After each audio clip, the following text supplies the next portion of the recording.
Right, this is the part of the holiday that nobody shows you. I'm cleaning up for this because she's still in bed. Right, let's move a couple of these. There we go. Oh, brilliant. Ah, they've all fell. That's great. Right. Ah, Teramatica? We went to Aqualandia, but we get Teramatica beer cups. That's cool. Right, let me tell you a story. This'll do. Right, so if you've seen from the videos, we were at the Hotel Rosamar and we were lucky enough to see two games back to back. One on the Wednesday, one on the Thursday, or Tuesday then Wednesday, which was Spain v France, where Spain beat France, and my God, what an atmosphere. Fireworks, literal fireworks as well. And then the second game was England v Argentina. Now, there's this whole thing, right, that England fans are like, anyone but England, and they're starting to get a bit sick of it. They're starting to get sick of like people no voting or no supporting England. And I can tell you something, right? When we were watching it, so in Rosamar, I don't understand the hate Rosamar's getting, but I'll address that at a later date, I suppose. There's so many places that you can watch the game. So the outside bit at the pool, that was still entertainment, mini disco for the kids. But there was two, like the main hall at the reception area, and then there was a hall in the back. The first night we watched it in the front at the reception area, and then the second night we were in the back bit at the bar. See, when England scored their first goal, right, as the game was going on, the England fans were a wee bit nervy, but there was a good atmosphere. When England scored, something happened that I wasn't expecting.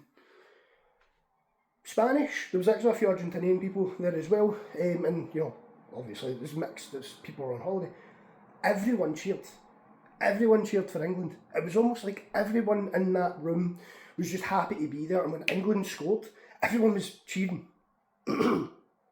Then something started to happen, and me and the fiance and a couple of other boys, we all saw it, we all felt it. The cockiness came in. People started banging, screaming, "No, it's coming home."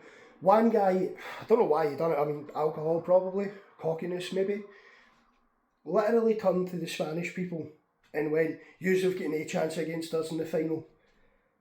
To which they turned and went, "You're not there yet, mate." Well, obviously not in this accent.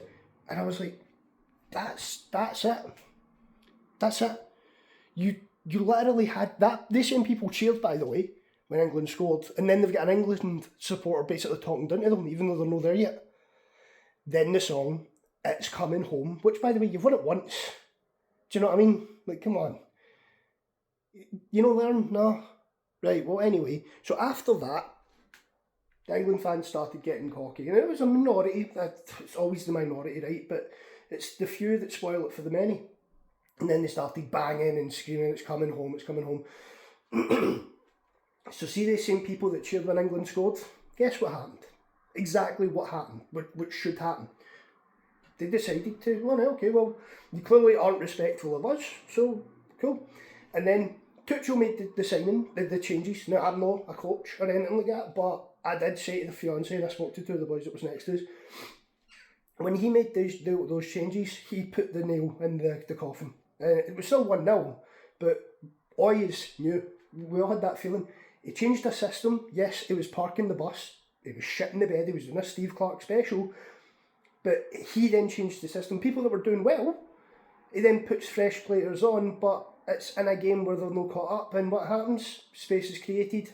First goal goes in. And because those England fans were so cocky, and you can see with the England squad as well, they get so cocky, they get a wee bit of an easy round getting in, they believe their own hype, and then something happens and they can't get back into the game because in their own heads, but we're England, we should win it. And so the people that, you know, that annoyed everybody else, they then get very, very quiet. Fucking this and fucking that. And then everybody else, though, cheers because it's already shifted. And then when that second goal went in, the fucking room erupted. Like there was a bartender, and he went tonto, and I just found it interesting that in the space of 25 minutes, right, England scored. I think it was the first half. You had an entire room cheer for England scoring, and then the cockiness kicked in, and then the whole room turned on them. I would be very curious if the England fans went in with the kind of same mentality as the Scottish fans. We're not going to do anything, but we're fucking happy to be here. We don't sing songs like it's coming home. We sing songs like No Scotland, No Party, because we're there for a fun time, not a long time. And I just think maybe if the England fans took a leaf out of our book and took this entitlement to something you've won once, and well done, you've won it once. But if you just calm the fuck down and just enjoy it, stop talking down to other people, because that's exactly what they did, I think you'd have a good time. And people would maybe have a good time with you. Just to end this, by the way, we took a wee walk on the strip that night, and there were literal men crying because it happened. And do you know why that is? Because you believe your own hype. You like the smell of your own farts, England. And see the next tournament, see the Euros or the next World Cup. How about it's coming home, right? Why don't you borrow this for Scotland? Why don't you borrow No England, No Party? And why don't your fans go out and just have a good time rather than smelling your own farts and enjoying your own hype? And just go enjoy the football.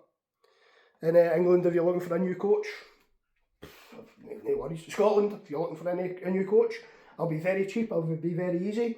Boys, go fucking play the game. I don't want to see you park the bus. I'll be like Ange Postecoglou when he was with Celtic in Europe. Yes, Celtic are an embarrassment. I say that as a Celtic fan. But when Ange Postecoglou had them in Europe, we didn't shit the bed. We went against Real Madrid. We were never going to win, but we went out and we had fun. We lost the game, but I know every single Celtic fan looked at that game and went, that was more enjoyable than the shite that we've been served up recently. Anyway, that's been my story time. This has went on too much. What's your thoughts? And by the way, any of this pish, that didn't happen. It did. There was an entire fucking room full of people there. Anyway, I'll speak to you later. Bye bye.